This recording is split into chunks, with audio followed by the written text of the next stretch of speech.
Hello, everyone, and welcome to this new feature webinar for LDMS version 11. My name is Claire Hall, and I'm the LDMS lead trainer. Note that today we are demonstrating new features, but it's up to clinical trial networks and lab SOPs to decide how to use these features. Reach out to your network with questions about how to implement new processes. We'll begin by going over a few important contacts. Contact LDMS user support for user account setup, as well as label printer and barcode scanner troubleshooting.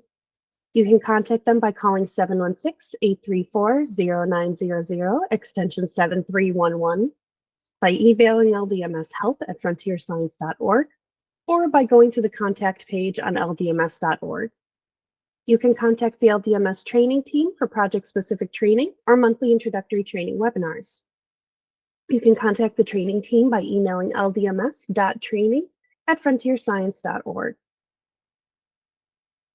Looking at the agenda, today we will be going over user experience and overall improvement updates, as well as module-specific updates for storage, shipping, reports, and testing. We will begin with user experience and overall improvement. This first feature we will discuss is the unavailable date field.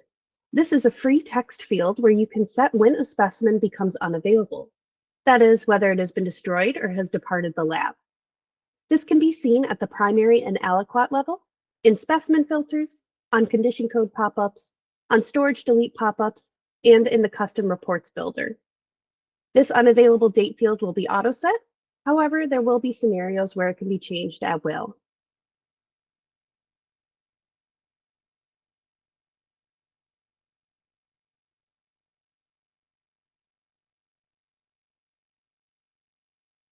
First, let's see this at the primary level.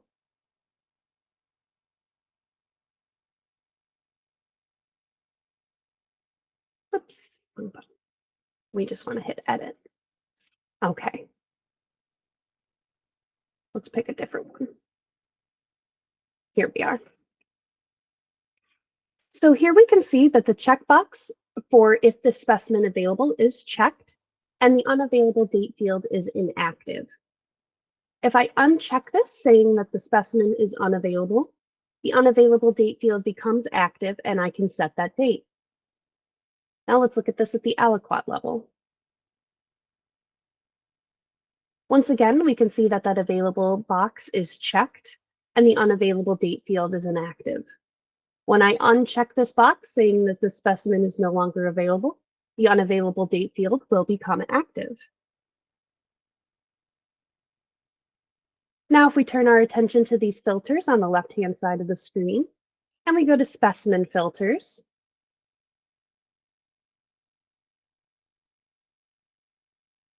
we can see that there is that filter available, yes or no. We can filter if the specimen is available, but now we can also filter by unavailable date. We can utilize this calendar and select a specific date and filter by when the specimen was marked unavailable.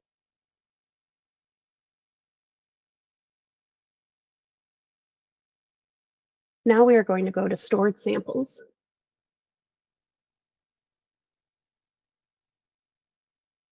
Now let's see this feature used in relation to condition codes. If I navigate to a box with samples in it and I go to the storage drop-down menu, or the edit drop-down menu, excuse me, and I select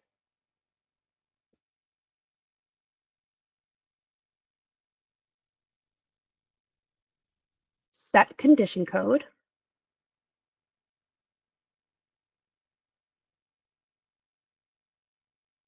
I'm going to select that set condition code and we will see this pop-up window with the unavailable box unchecked. Because that box is unchecked, the unavailable date field is inactive.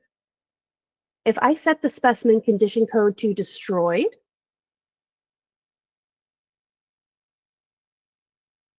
we are going to see that unavailable box automatically select, and the unavailable date field will become active, since if this specimen is destroyed, it will not be available in the lab.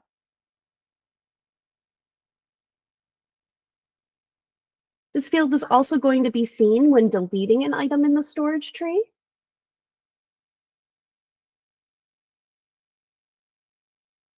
Several fields on this pop-up are inactive, but we can see that the checkbox for available we can see the checkbox available that says change all specimens within the storage location to unavailable. When I check this box, the unavailable date field will become active for those specimens within this container. The last place this field can be utilized is in the Custom Reports Builder.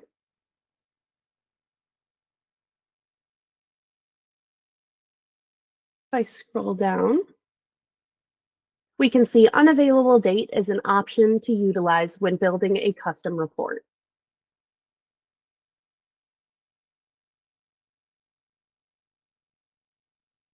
Next, let's discuss the updates to Mark to Ship, which has been updated relating to intended ship dates, shipping frequency options, and a banner notification for when samples are overdue.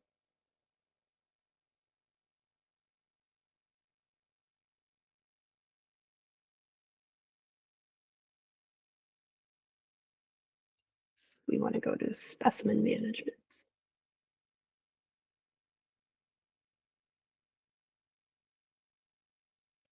So I'm going to go to an aliquot and I'm going to select Mark to Ship.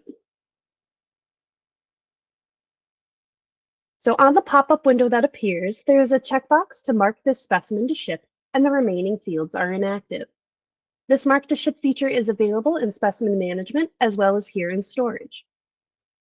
Or in specimen management where we are currently, it is also available in storage.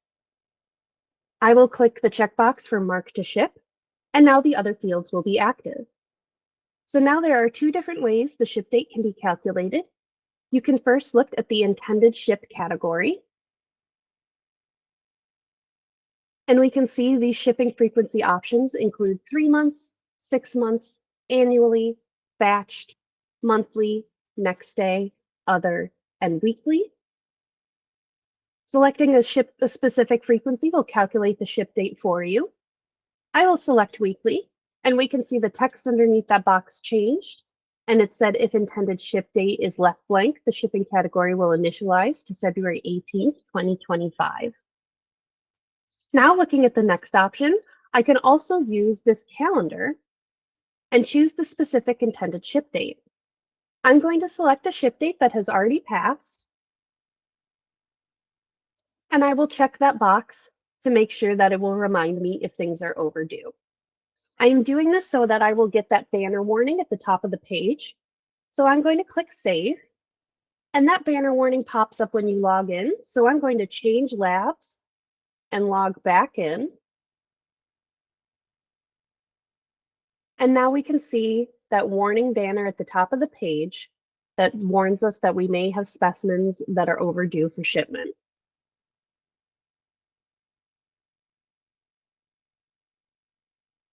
Next is the new function, the reason for delete field. When we delete an item, it is going to ask us for a reason for that deletion that can then be displayed on the transaction or user event log report. This reason for delete will be captured when you delete anything from LDMS, such as an aliquot, a container, a test run, and so on. This feature has been added to further support 21 CFR Part 11 requirements.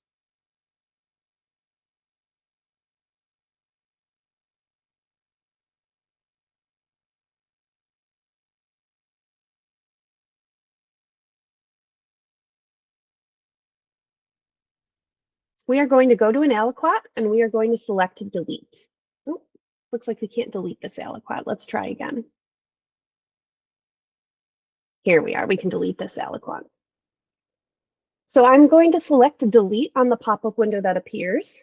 And now we can see a text box pop up for you to put in that required reason for deletion. When making a comment, I will put my initials, the date, and the reason for deletion.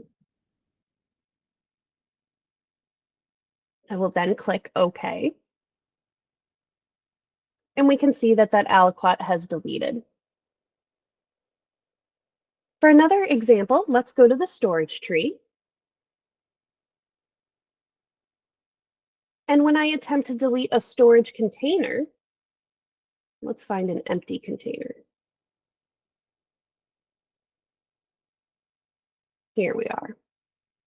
When I attempt to delete a storage container, the same things will appear. I will click delete, and that reason for delete box will pop up once again.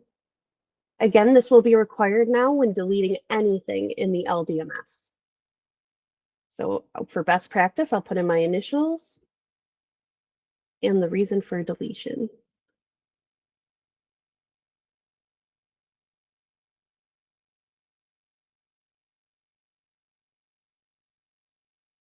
Now, we also stated that this will appear on reports as well. A new report we will be going over later in this presentation is the user event report. When I generate a user event report and a deletion is listed, the reason for deletion will be listed on the report. Here we can see an example user event report where my comment for deletion is on the report. Another new feature is the removal of control characters when scanning a barcode. Previously, when a barcode was generated and scanned, the letters FSQ would appear before the global specimen ID when scanning labels outside of the LDMS. Any specimens added prior to the deployment date of version 11 will still have the FSQ in front. Now you can see when this barcode was scanned, it merely generates the global specimen ID without those control characters in front. Removal of those control characters particularly helps those labs scanning samples in other systems outside of LDMS. So once again, any specimens added prior to the deployment of version 11, which is Sunday, February 23rd, will still have FSQ in front.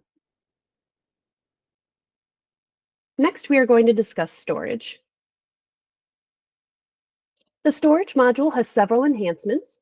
The global specimen ID, ID1, and specimen ID can now be optionally displayed on the storage tree main menu. There are additional filters when moving specimens, and now freezers cannot be deleted if they contain specimens. So before we discuss the storage module, we are going to navigate to lab settings, or excuse me, user settings. We can see this option here, show ID1/PID and specimen number in storage tree. We are going to leave this off, and we are going to navigate back to the storage tree. When I open the tree and find a specimen, I can see the global specimen ID only is listed. But if we go back to user settings and we turn this function on and click save, if we navigate back to the storage tree, now when I open the tree and find a specimen, we can see the ID1 listed as well. While within stored specimens, if I go to the Actions drop-down menu for a storage box and I click Move this item, or actually, excuse me, I want to go to the Actions drop-down menu and click Move Storage Items.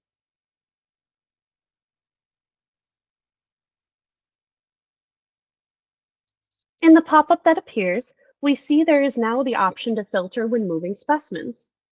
These filters can help you find the appropriate storage location by using these filtering options for shipment filters, specimen filters, visit filters, enrollment filters, participant filters, and storage filters. One last feature in the storage module is that freezers containing specimens can no longer be deleted. So if I go to my freezer at the unit level and I select delete, we will see this pop up letting us know that we are unable to delete this storage unit because it contains specimens.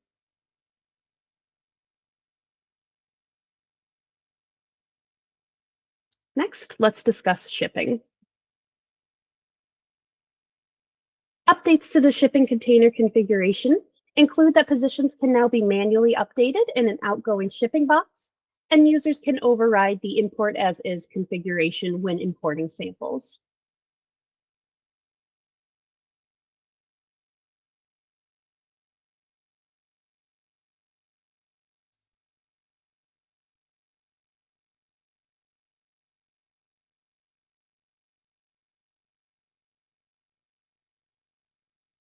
When specifically looking at shipping containers on a pending shipment, If I click Edit and look at the preview of the box configuration, we can see I have an almost full box here.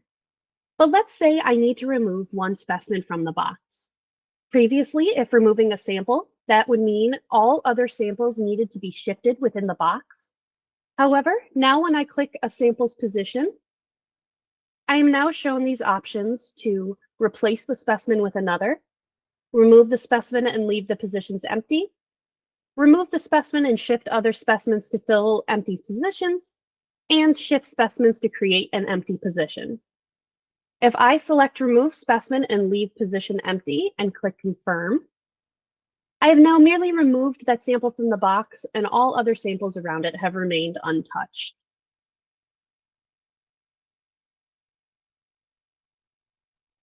Now we're going to go to Receive Shipments. Let's look at the Import As Is function here. When we receive shipments, you have the option to select Import As Is, meaning the configuration of the container is preserved. However, if I navigate to Lab Settings, we can see these override options. These override options are a carryover feature from Windows LDMS. These allow you to choose how you want specimens ordered and how the box is configured when it is imported, rather than importing it as is. This is particularly useful for testing labs and receiving repositories.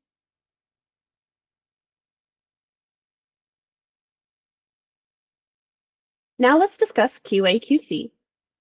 Some updates include that the user will be warned of unsaved changes on the QA/QC window, and it will refresh when saved.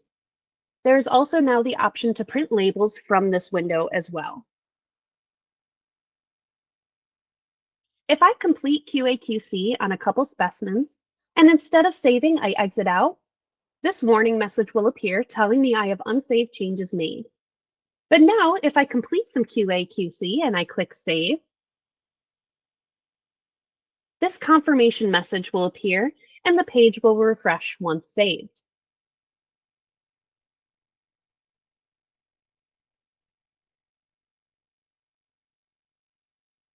Now we're going to look at QA/QC.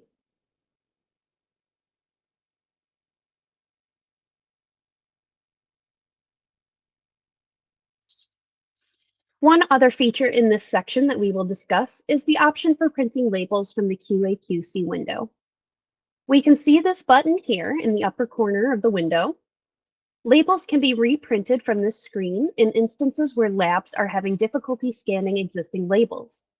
Note that relabeling should only be done at the discretion and approval of the Network Central Lab. Also note that when printing labels, Adobe should be used to prevent barcode errors.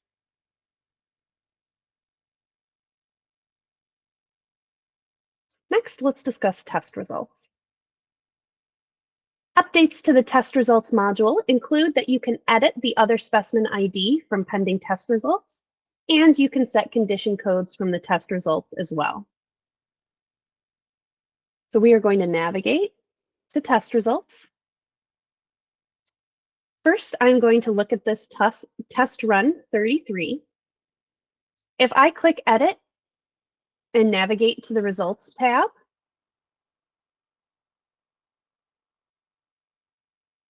we can see we have specimens already listed. And if I want to update this other specimen ID column, I can now do this from this Edit Pending Test Results window. I'm going to click this drop-down next to the Remove button, which is going to give me the option Edit Other Specimen ID. You can see that we have this pop-up that appears, which allows me to edit the other specimen ID. So let's say I want to change sample 5 to sample A. I'll click OK. And we can see that that other specimen ID has updated. Oh, but now I can see other specimen A is already, or other specimen ID sample A has already been used. So I'm going to edit this sample ID and I'm going to change this A to B. And when I click OK, that other specimen ID has updated. One last feature to show in test results is the new ability to set condition codes for specimens on a test. So if I click Set Condition Codes, this window will pop up. I'm going to set the condition code of these specimens to CDT, which is consumed during testing. We can see that when I click, or excuse me, first I have to put in a comment because that is a requirement. So I'm going to put my initials, the date, and my reason, which is just that we're testing. Then when I click Save, we will get this pop-up asking us if we want to apply this to all specimens on the test run.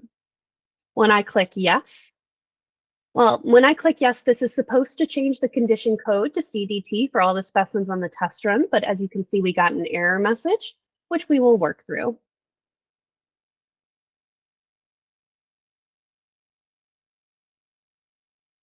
The last section we are going to discuss is reports.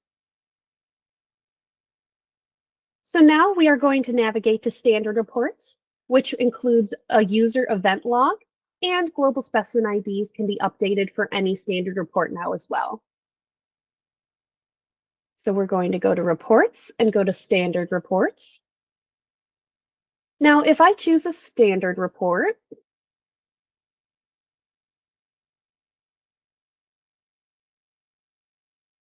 I will now have a new filter option, specimen list.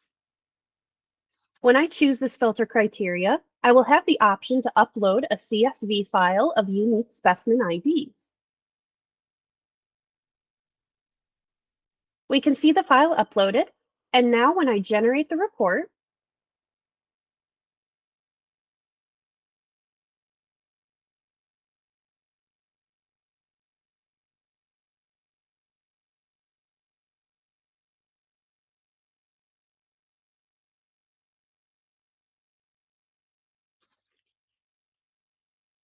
now when we generate this report, we can see the information about those aliquots whose global specimen IDs were listed in the uploaded file. So now we're going to do a new filter, or excuse me, a new report. And we are going to do that user event report. So as mentioned, another item worth noting in reports is the new user event log. This is a new report available under the admin report category and shares all events that occurred during that specified filter criteria, working as an audit trail.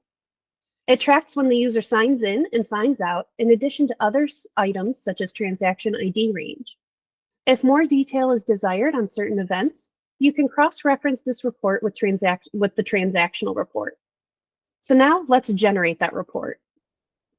If I filter my event by event date, or excuse me, I filter my criteria by event date, and I choose today's date, I'll click Add and generate the report.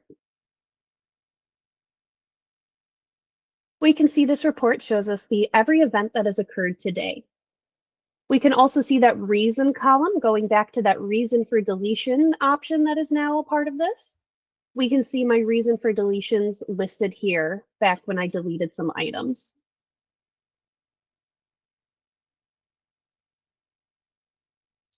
The last updates to discuss are some new options available in the custom report builder, including level position, sub-level position, container position, and original volume and units.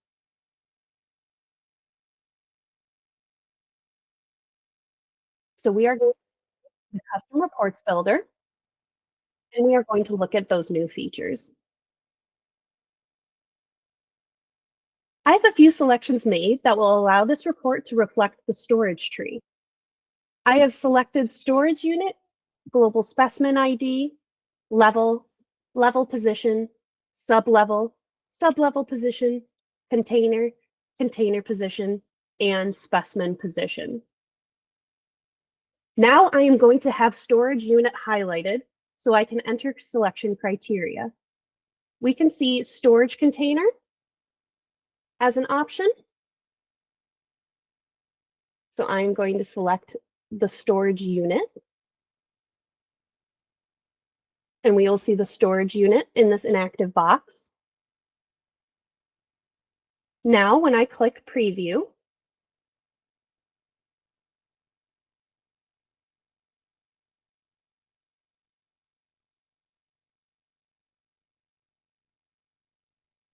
We will see the report reflects how the specimens are stored in the storage tree, including their global specimen ID, the storage unit, the level position, the sublevel position, the container position, and the specimen position within that container.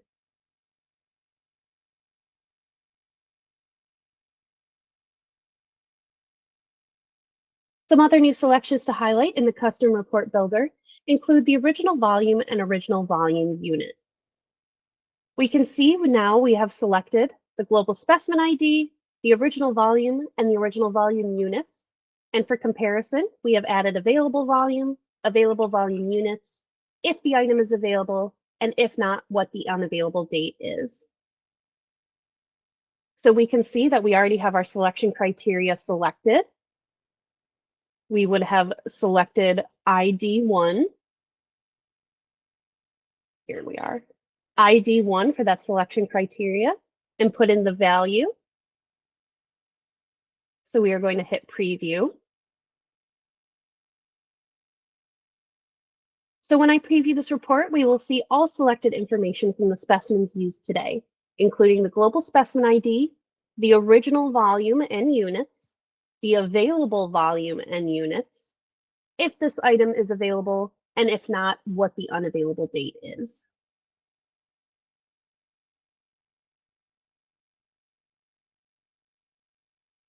Now we just have a few future developments to discuss. We have some upcoming features and updates as well. In Web LDMS, data visualization and dashboards are in development, as well as a direct data exchange in the shipping module. And the LDMS.org public website is also being redesigned. And just to review our resources one last time, once again, some important resources to utilize include LDMS user support and the LDMS training team, whose contact information is available here. And now we will open it to any questions.